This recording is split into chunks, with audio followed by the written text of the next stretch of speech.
இலங்கையின் முதற்தர சுற்றுலா தலம் ரீச்சாவின் மாபெரும் உணவு திருவிழா ஆகஸ்ட் மாதம் 7, 8, 9 மற்றும் 10ஆம் திகதிகளில் மாலை 6 மணி முதல் 10 மணி வரை. இன்றே டிக்கெட்டுகளை பெற்றுக் கொள்ளுங்கள். வணக்கம். மீண்டும் மற்றொரு நிஜக்கண் நிகழ்ச்சியினூடாக சந்தித்திருக்கின்றோம்.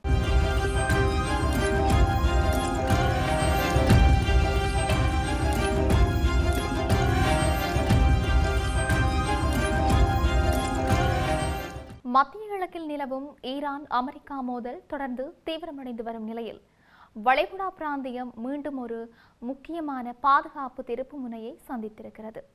ஈரானிய தாக்குதல்கள் தொடர்ந்து அதிகரித்து வருவதாக கூறப்படும் சூழ்நிலையில் முன்னெச்சரிக்கை நடவடிக்கையாக குவைத் தனது வான்வெளியை தற்காலிகமாக மூடியதாக அதிகாரப்பூர்வமாக அறிவித்தது.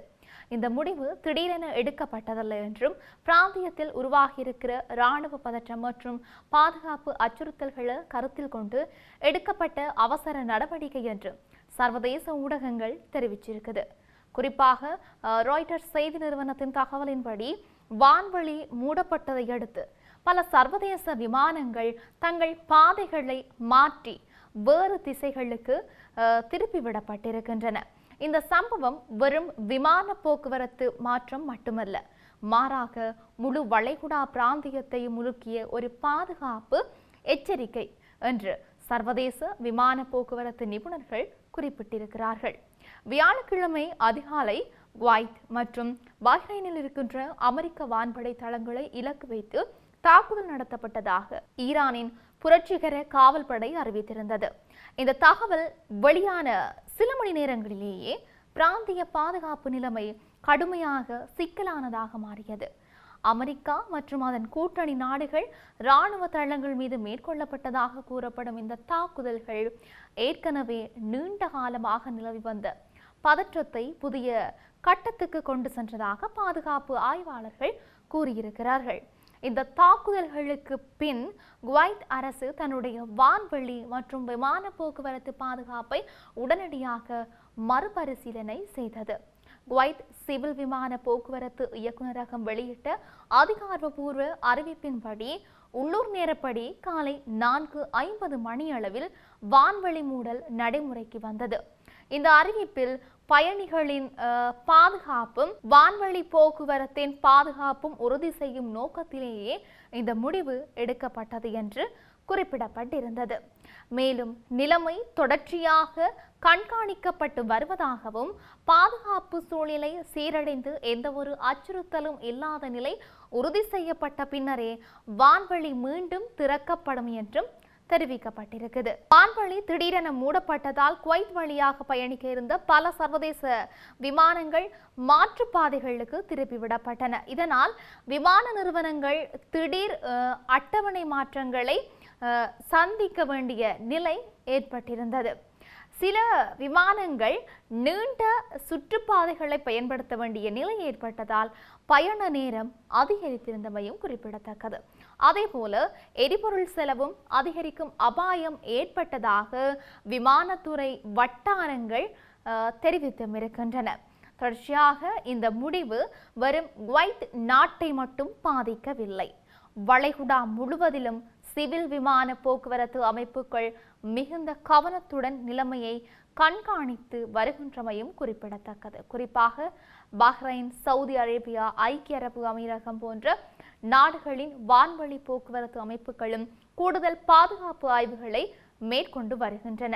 விமான போக்குவரத்து நிபுணர்கள் கருத்துப்படி வளைகுடா பிராந்தியம் உலகின் மிக முக்கியமான விமான வழித்தடங்கள்ல ஒன்றாக இருப்பதால் இங்கு ஏற்படும் எந்த ஒரு மாற்றமும் உலகளவிய தாக்கத்தை ஏற்படுத்தும். வளைகுடா பிராந்தியம் உலகின் முக்கிய எண்ணெய் ஏற்றுமதி மையமாக இருப்பதால் இந்த வகை பாதுகாப்பு நடவடிக்கைகள் உலக சந்தைகளிலும் தாக்கத்தை ஏற்படுத்தக்கூடும் என்று பொருளாதார நிபுணர்கள் எச்சரித்திருக்கிறார்கள்.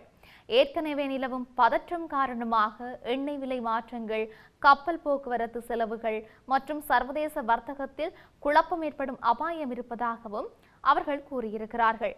வான்வெளி மூடல் அறிவிப்பு வெளியானதும் விமான நிலையங்களில் பயணிகள் மத்தியில் சில நேரங்களில் குழப்பம் ஏற்பட்டதாக தகவல்கள் தெரிவிக்கின்றன. பலர் தங்கள் விமான நிலை குறித்து தகவல் பெற முயற்சித்ததாகவும் கூறப்படுது. விமான நிறுவனங்கள் பயணிக்கு மாற்று ஏற்பாடுகள் மற்றும் புதிய பயண திட்டங்கள் குறித்து அறிவித்து வருகின்றார்கள். தற்போது குவைத் அரசு மற்றும் பாதுகாப்பு அமைப்புகள் நிலைமையை மிக நெருக்கமாக கண்காணித்து வருகின்றன. ஆனால் பிராந்தியத்தில் தொடரும் ஈரான் அமெரிக்கா மோதல் இன்னும் எவ்வளவு தீவிரமடையும் என்பது குறித்து உறுதியான தகவல்கள் இல்லை. சர்வதேச அரசியல் ஆய்வாளர்கள் கருத்துப்படி இந்த வான்வழி மூடல் ஒரு தற்காலிக முன்னெச்சரிக்கை நடவடிக்கையாக இருந்தாலும் நிலைமை மேலும் மோசமடைந்தால் கூடுதல் கட்டுப்பாடுகள் ஏற்பட வாய்ப்பு இருக்கின்றது. மொத்தத்தில் குவைத் எடுத்திருக்கின்ற இந்த வான்வழி மூடல் நடவடிக்கை வளைகுடா பிராந்தியத்தில் நிலவும் பாதுகாப்பு சூழ்நிலை எவ்வளவு நுட்பமானதும் ஆபத்தானதும் என்பதை தெளிவாக வெளிப்படுத்துது. அடுத்த சில நாட்கள்ல நிலைமை எவ்வாறு மாறும் என்பது உலக நாடுகள் அனைத்தும் கவனித்து வருகின்ற முக்கியமான கேள்வியாக மாறியிருக்கிறது. இவை எப்படி இருக்க, ஈரானுக்கு எதிராக அமெரிக்காவின் ஆதரவுடன் கொண்டுவரப்பட்ட முக்கிய தீர்மானம் ஒன்றை ஐநா அணுசக்தி கண்காணிப்பு அமைப்பின் 35 நாடுகள் கொண்ட ஆளுநர் குழு புதன்கிழமை நிறைவேற்றியிருக்கிறது. ஈரான் தன்னுடைய வசம் மீதம் இருக்கின்ற செறிவூட்டப்பட்ட யுரேனியம் இருப்புகளை அதிகாரபூர்வமாக அறிவிக்க வேண்டும் என்றும் அவற்றை சரிபார்க்க சர்வதேச ஆய்வாளர்களை தாமதமின்றி அனுமதிக்க வேண்டும் என்றும் இந்த தீர்மானம் வலியுறுத்தியிருக்கிறது. கடந்த ஆண்டு ஜூன் மாதம் இஸ்ரேல் மற்றும் அமெரிக்கா நடத்திய வான்வழி தாக்குதல்களில் ஈரானின் யுரேனியம் செறிவூட்டும் ஆலைகள் கடுமையாக சேதமடைந்தன. இருப்பினும் அணு ஆயுத தயாரிப்பிற்கு நெருக்கமான தரம் கொண்ட செறிவூட்டப்பட்ட யுரேனியத்தில் பெரும்பகுதி இந்த தாக்குதல்களில் அழியாமல் தப்பியிருக்கலாம் என்று கருதப்பட்டும் இருக்கிறது.